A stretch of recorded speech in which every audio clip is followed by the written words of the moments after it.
Well, a common product you probably use when cleaning your laundry is sending more and more kids to the emergency room. Get this, it's been linked to more than 30,000 child poisoning cases across the country. We're talking about laundry pods, the highly concentrated single-load laundry packets. The bright colors can be oh so attractive to kids. They think they're candy and they put them in their mouths. It's a topic of tonight's Caring for Our Kids, and joining me now with more is Dr. Redman with Children's Hospital.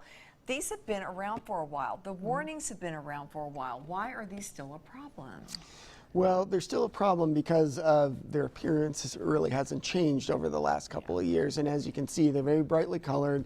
They look like candy / frosting, and they would be very tempting, especially for the young toddlers, which is usually the age range that we see having problems getting with into these. stuff, and they do look very enticing. Okay, so let's talk about the statistics. How many calls have poison centers already gotten just this year? Just this year, they're approaching 3,000 already. Wow. And that's a significant increase from the last time we talked about this, which was a couple years ago. It was 2 years ago, and the packaging, I mean, some things have been done. The packaging is a little bit different. I don't know if we can zoom in, but there are some warning signs on here right now, and also it's tougher to get in. There's tape on the sides. Yes. So kids can't just pry it open themselves. Yeah, exactly. And they tried to make it a little bit more opaque so the kids can't see into the package. But still, once the pods are free and out of the package, they still look the same. So so that becomes one of the big issues. So we always try and recommend that this has to be treated as a hazardous chemical. It has to be put up and away, out of the reach of kids, and in the same kind of cabinets that would be locked up that you'd put other poisons in. Absolutely. So what happens to a child when they ingest one of these?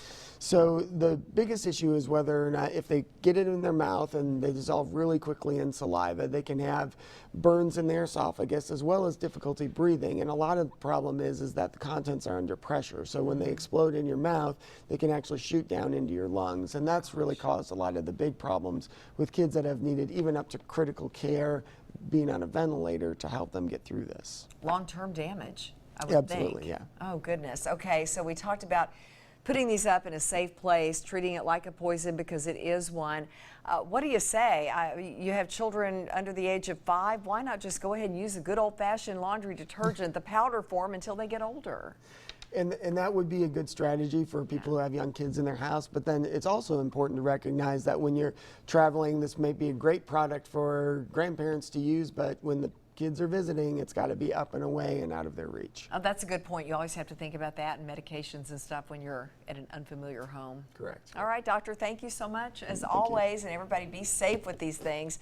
And a reminder, if you have a question about your child's health, you can email me at ltucker@wate.com, and be sure to tune in every Thursday here on WATE 6 on Your Side News at 5:30 to see if we use your question on the air.